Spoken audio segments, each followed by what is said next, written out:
إن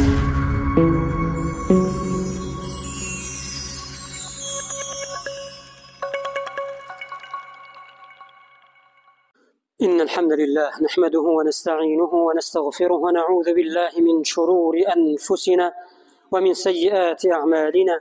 من يهده الله فلا مضل له ومن يضلل فلا هادي له، ونشهد أن لا إله إلا الله وحده لا شريك له، ونشهد أن محمدا عبده ورسوله. أما بعد، السلام عليكم ورحمة الله تعالى وبركاته. برادران عزیز، نمازگزاران محترم، مهمانان خانه پروردگار جل و علا، پیش از همه خداوند جل و علا را حمد، سپاس، شکر و ستایش بی حد میگوییم برای همه نعمت‌های زیبا و مفید و با برکتش. خداوند جل و علا را حمد و سپاس میگوییم که به ما و شما توفیق داد، عمر داد. این ماه مبارک، ماه رحمت و ماه مغفرت، این ماهی که سراسر همش برکت است، الحمدلله که امروز در دهه اخیر این ماه قرار داریم.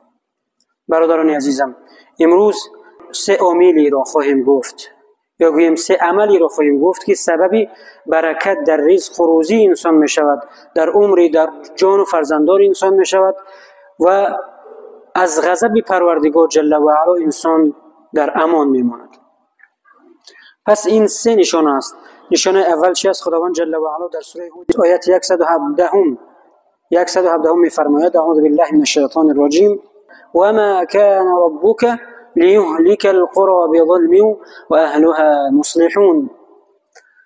این آیت همه ما و شما را تأکید میکند که باید نصیحتگر باشیم، باید راهنما باشیم، باید خود اصلاح باشیم و مصلح و دیگران را به راه راست راهنمایی کنیم.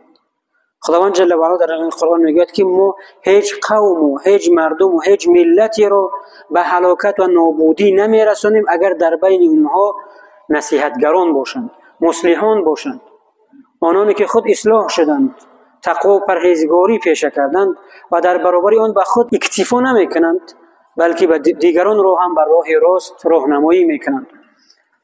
گذشتگان ما و شما بسیار یک سخن مؤثر خوبی داشتند.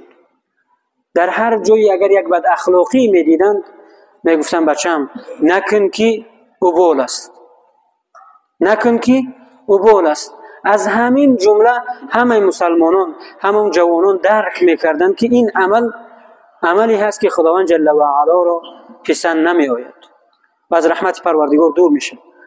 خداوند جل و علا در قرآن میگوید کنتم خیر امه، شما بهترین امتید ای امتان محمد صلی الله علیه و سلم. کدام حالت و در کدام وضعیت شما بهترین امت خواهید شد؟ اخرجت للناس تأمرون بالمعروف و تنهون عن المنکر.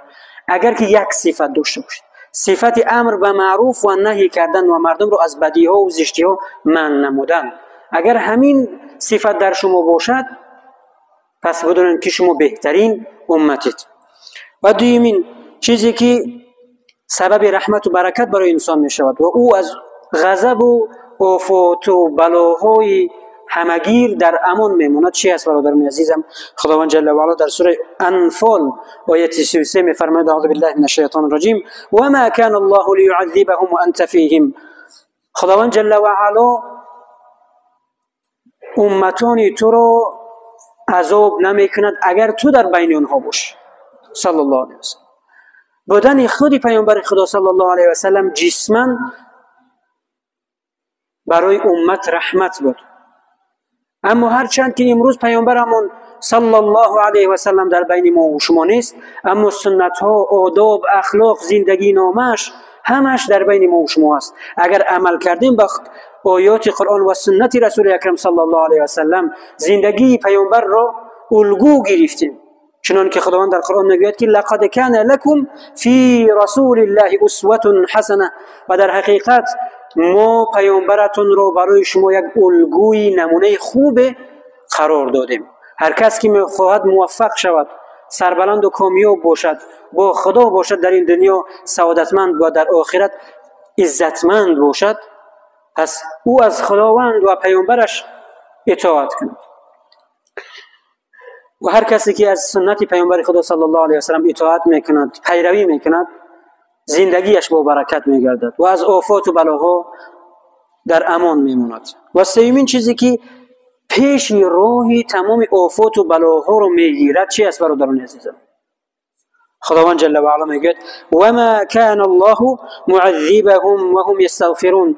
خداوند جل و علا هیچ امت و هیچ مردمی رو عذاب نمیکند اگر اون مردم و اون ملت و اون انسان ها در زبانشون استغفار باشد، استغفار گویند، توبه کنند، به سوی پروردگار جل و علا بر بگردند. استغفار است که انسان را از گناه پاک میکند. به سبب استغفار خداوند جل و علا انسان را برکت میدهد، در مالش، در زندگیش، در فرزندانش، در عمرش برکت میدهد. در حقیقت وقتی ما سوره نوح را میخوانیم خداوند جل و علا میگه فقلت استغفروا ربکم انه کان غفارا. و سوی پروردگارتون استغفار کنید، او بسیار توبه پذیر و بخشنده است. یرسل السماء علیکم مدرارا. به سبب استغفارتون برای شما باران‌های رحمت میفرستد. و یمددکم باموال و بنین. و شما را کمک میکند بر فرزندهایتون. به سبب استغفار انسان به فرزندهایش برکت مییابد، از فرزندانش. و بنین و یجعل لكم جنات. در مال و فرزندانش برکت میاد. و یجعل لكم جنات و یجعل لكم انهارا. خداوند به سبب استغفار بر شما باغ‌های در جنت نصیب میکند که زیر درختان آنها نهرها جاری است. ما لكم لا ترجون لله وقارا. شما را چی شده است میگوید که امروز در برابر پروردگارتون گستاخ شدید و استغفار نمیگویید؟ و در اخیر دعا میکنیم که خداوند جل و علا همه ما و شما را از تمام آفات و از تمام بلاهای فراگیر در پناه اسمت خویشش نگهبان باشد. پروردگار ما را در همان لحظه های از این ماه مبارک رمضان بیرون کن که همه ما را بخشیده باشی و آمرزیده باشی، در رحمت خود گرفته باشی. پروردگار گذشتگان همه ما را رحمت و مغفرت بگردان. پروردگار زندانیان امان را اصلاحی و آزادی نصیب بفرما. پروردگار قلب‌های تاریک ما را با نور قرآن پاک بگردان. پروردگار گمراهانمان را هدایت نصیب بفرما و ما را عاقبت به خیر بگردان. پروردگار امن و ثبات و صلح و وحدت این ملت، این سرزمین و تمامی سرزمین‌های مسلمانان را پروردگار همیشگی بگردان. و صلی الله و سلم و بارک علی سیدنا محمد و علی آله و اصحابه اجمعین برحمتک یا ارحم الراحمین.